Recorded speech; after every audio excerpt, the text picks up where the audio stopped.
Namaskar. Today we will not talk about politics. We've been talking a lot of politics in the last 3 weeks. Today we will not talk about politics. But today we'll still stick to a political topic, but we'll take a slight deviation from the way we normally conduct our weekend editorials. Let me talk to you about history. History and politics. Let me talk to you about 5 unnatural deaths. 5 unnatural deaths, 5 mysterious deaths in India which has caused a course change to Indian history. It's changed the course of Indian history. 5 mysterious deaths. Before I get into these mysterious deaths, let me tell you, I will be dwelling into a lot of conspiracy theories. Because some of the things which I may say are conspiracy theories. Obviously, that's how it's going to be. Because these are mysterious deaths. If it was not rumors and conspiracy theories, these deaths wouldn't have been called mysterious. So, I cannot confirm any of the stories that we are just going to share with you. But these are stories, these are theories that are floating around in India about these deaths. So, today's program is going to be of 5 prominent people who passed away mysteriously, and possibly, if they were alive, the way the course of Indian history could have changed. So let me start with the first personality, and that is Netaji Subhash Chandra Bose.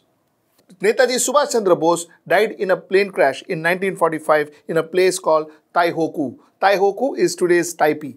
So that's where he died. There was a lot of mystery about his death. A lot of people said, look, he didn't die a natural death. There was no plane crash. The entire thing is a conspiracy theory. There's no plane crash. Somebody actually wanted to kill him. Now, even the government in 3 occasions has set up commissions to investigate Netaji Subhash Chandra Bose's death.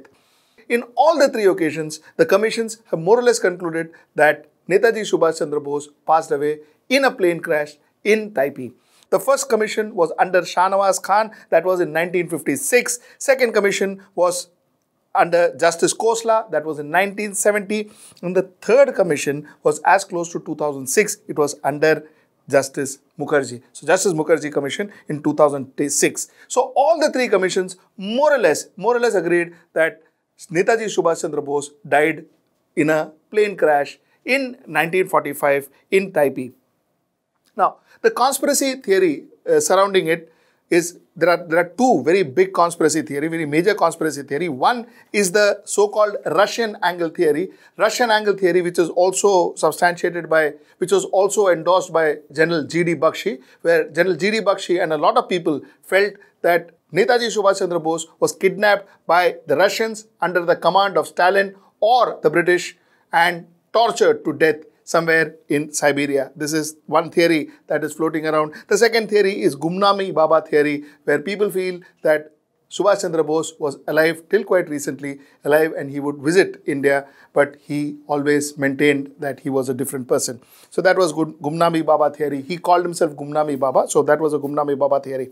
Now, these were the 2 theories which are floating around. Primarily, the Russian theory is what people kind of talk about. A lot of people in India still believe that it was either the Russians or the Britishers that actually tortured and killed Netaji Subhash Chandra Bose. And there was also rumors that there was a lot of internal fights, internal political angle to this torture and death. Now, that said, let's move further. What difference could Netaji Subhash Chandra Bose make to Indian politics? In October 1951, India first had their elections. Netaji Subhash Chandra Bose was a very strong opponent to Jawaharlal Nehru, and it is known that Jawaharlal Nehru and Netaji Subhash Chandra Bose were not the best of friends. They didn't get along too well. So the fact is, the chances are Netaji Subhash Chandra Bose could have floated his own party or could have been a very strong opponent to Jawaharlal Nehru at that point in time. Chances are Subhash Chandra Bose could have been the Prime Minister of India. If Subhash Chandra Bose would have been the Prime Minister of India in 1951-52 rather, because the election started in October 1951, got over in 1952 February. So if Subhash Chandra Bose would have been the first Prime Minister of India, things possibly could have first elected Prime Minister of India. I'm sorry, things possibly could have changed. Things would have been different. Possibly, the chances also are that he could have actually floated another party, and this party would have been competing with the Indian National Congress, which is also a very strong possibility, because Subhash Chandra Bose was known to be a person who was a fierce leader, and who was a man who could set up organization. He set up an army, for crying out loud. So he was known to be a person who could set up organizations. So the chances are, if Subhash Chandra Bose would have set up another party, India could, in the first election itself, could have seen very two strong parties and two strong leaders competing with each other. Think about it. The next person that I would like to talk to you about, who could have possibly changed the course of history, is Mr. Shyama Prasad Mukherjee. Shyama Prasad Mukherjee, incidentally, was the Minister of Industry and Supply in the Pandit Jawaharlal Nehru government. He was the minister in 1947. Now, he fell with Pandit Nehru, and he started off his own party in consultation with Mr. M.S. Govalkar. M.S. Govalkar was the founder member of Rashtriya Swayamsevak Sangh. He started his own party called the Bharatiya Janasangh. Bharatiya Janasangh was the predecessor to the current Bharatiya Janata Party. Now, before we come into how he could have changed the course of history, let us first talk about Mr. Shyama Prasad Mukherjee in short. Shyama Prasad Mukherjee was the president of Hindu Mahasabha and was very anti-Article 370.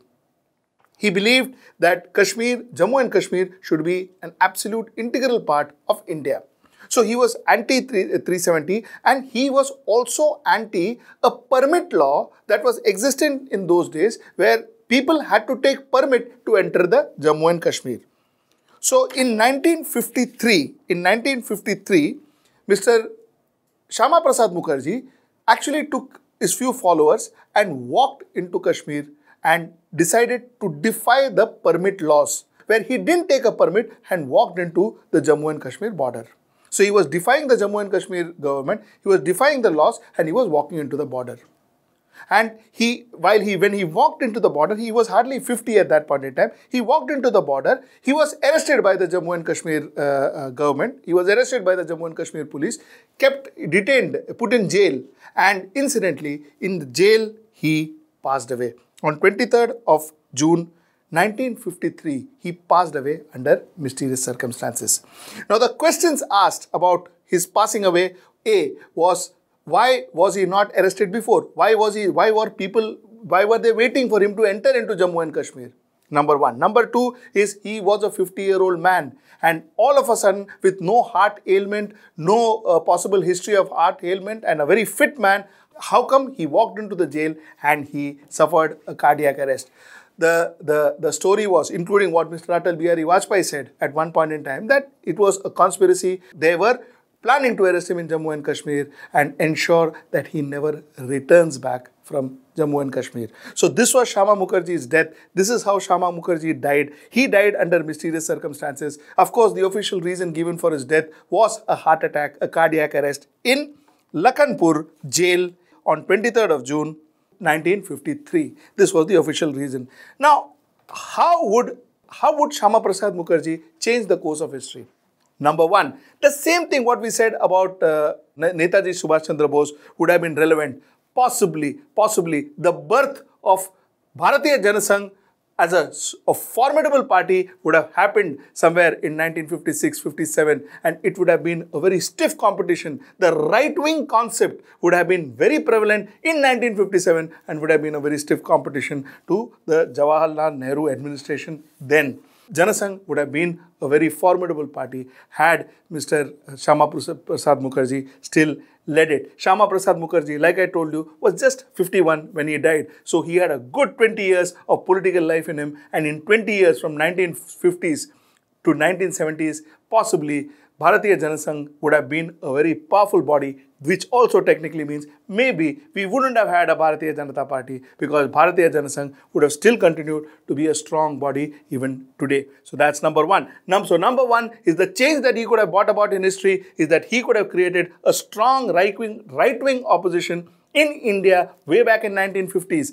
That was the first thing that would have changed. Second thing is Article 370 would have been abolished. I'm again using the word possibly. Article 370 would have been abolished if Shyama Prasad Mukherjee was still alive. If Shyama Prasad Mukherjee had another 10 years of agitation against Article 370, you never know. Pandit Jawaharlal Nehru's government or the next government would have actually taken a relook at Article 370. Also the fact that if it was his own government, if he was leading a government, he would have possibly relooked at Article 370.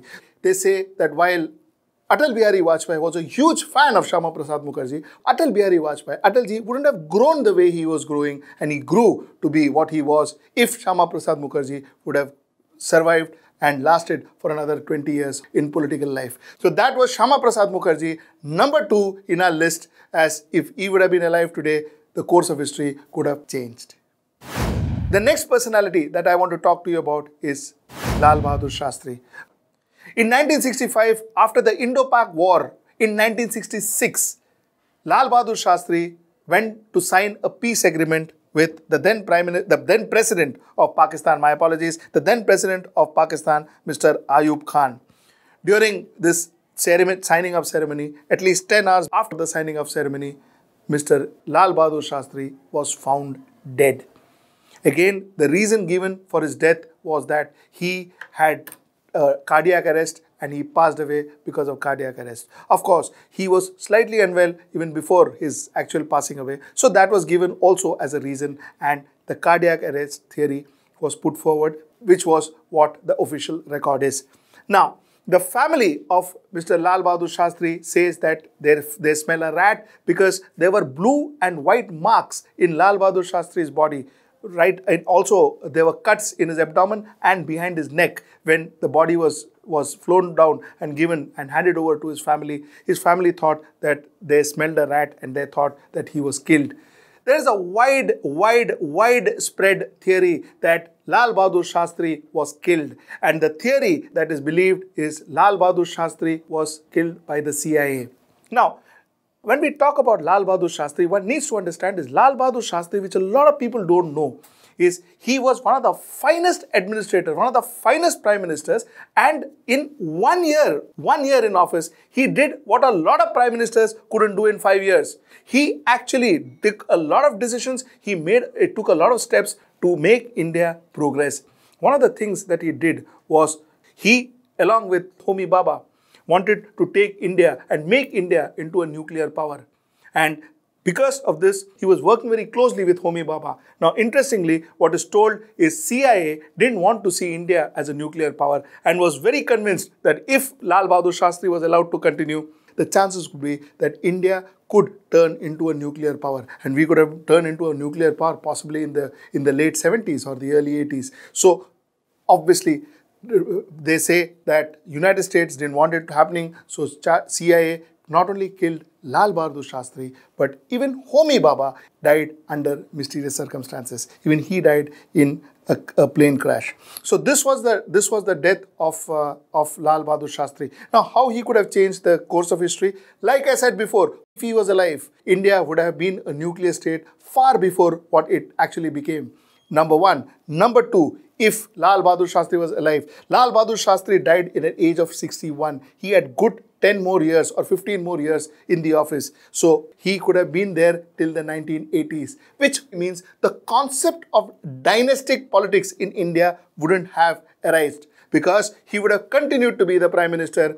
Chances are Mrs. Gandhi wouldn't have been the Prime Minister. Now, all these are chances. Nobody says that's the way it's going to be. Lal Bahadur Shastri was proving to be a very effective Prime Minister for India. Number 1, Lal Bahadur Shastri was a very, very popular Prime Minister of India. Number 2, Lal Bahadur Shastri had a fantastic rapport with the Indian National Congress, with the members of Indian National Congress at that point in time. Possibly better rapport than what Indira Gandhi had with the members at that point in time. So the chances are Lal Bahadur Shastri would have continued to be the Prime Minister, or at least the Prime Ministerial candidate for Indian National Congress. And chances are, therefore, there wouldn't have been a dynasty rule for the last 60 years. So this is what the course that he could have changed if he was alive. So a brilliant Prime Minister, he could have taken India and even Indian National Congress on a different pathway. So that's Lal Bahadur Shastri. The fourth personality that I want to talk to you about is a controversial one, is Sanjay Gandhi. Sanjay Gandhi died on 23rd June 1980 near Safdarjung Airport in New Delhi. Sanjay Gandhi died under mysterious circumstances because Sanjay Gandhi had taken a flight. He was flying the plane himself. He wanted to do some acrobatics with his plane. He lost control, and the story is he crash landed. In fact, he nosedived. Now, the fact is, let's go back and figure out Sanjay Gandhi's political career.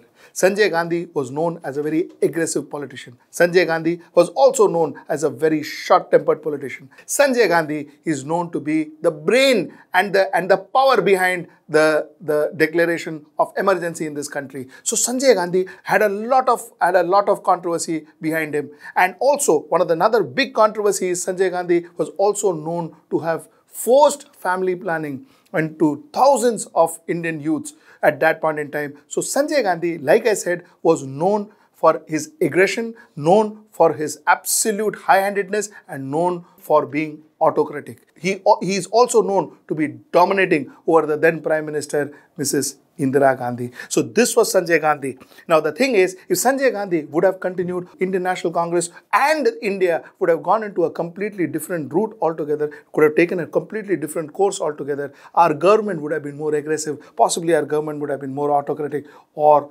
worst. So Sanjay Gandhi definitely didn't fit into the ideal democratic prime minister's imagery, nor was he fit for that role. The chances are that Sanjay Gandhi continuing would also mean that it could also mean the end of Indian National Congress, the end of Indira Gandhi. So, therefore, rumors were that somewhere down the line, there was a conspiracy to kill Sanjay Gandhi, and Sanjay Gandhi had not really died in a crash, but was killed. According to WikiLeaks, now interestingly, according to WikiLeaks, before the plane crash, there were 3 attempts made on Sanjay Gandhi's life. So this plane crash was after 3 attempts was made on his life. So that's what WikiLeaks says, and that's the information we have. The last personality that I would want to talk to you about, the person who could have changed the course of our country, is Haren Pandya. Haren Pandya was a minister in the Gujarat Assembly. Haren Pandya's assassination is one of the most controversial political assassination of recent times. In fact, Haren Pandya was a member of BJP RSS and also somebody who they claim to have lot of confidential information about the 2002 Godhra riots. Haren Pandya's wife and his friends claim that this information that he had actually took him to his death.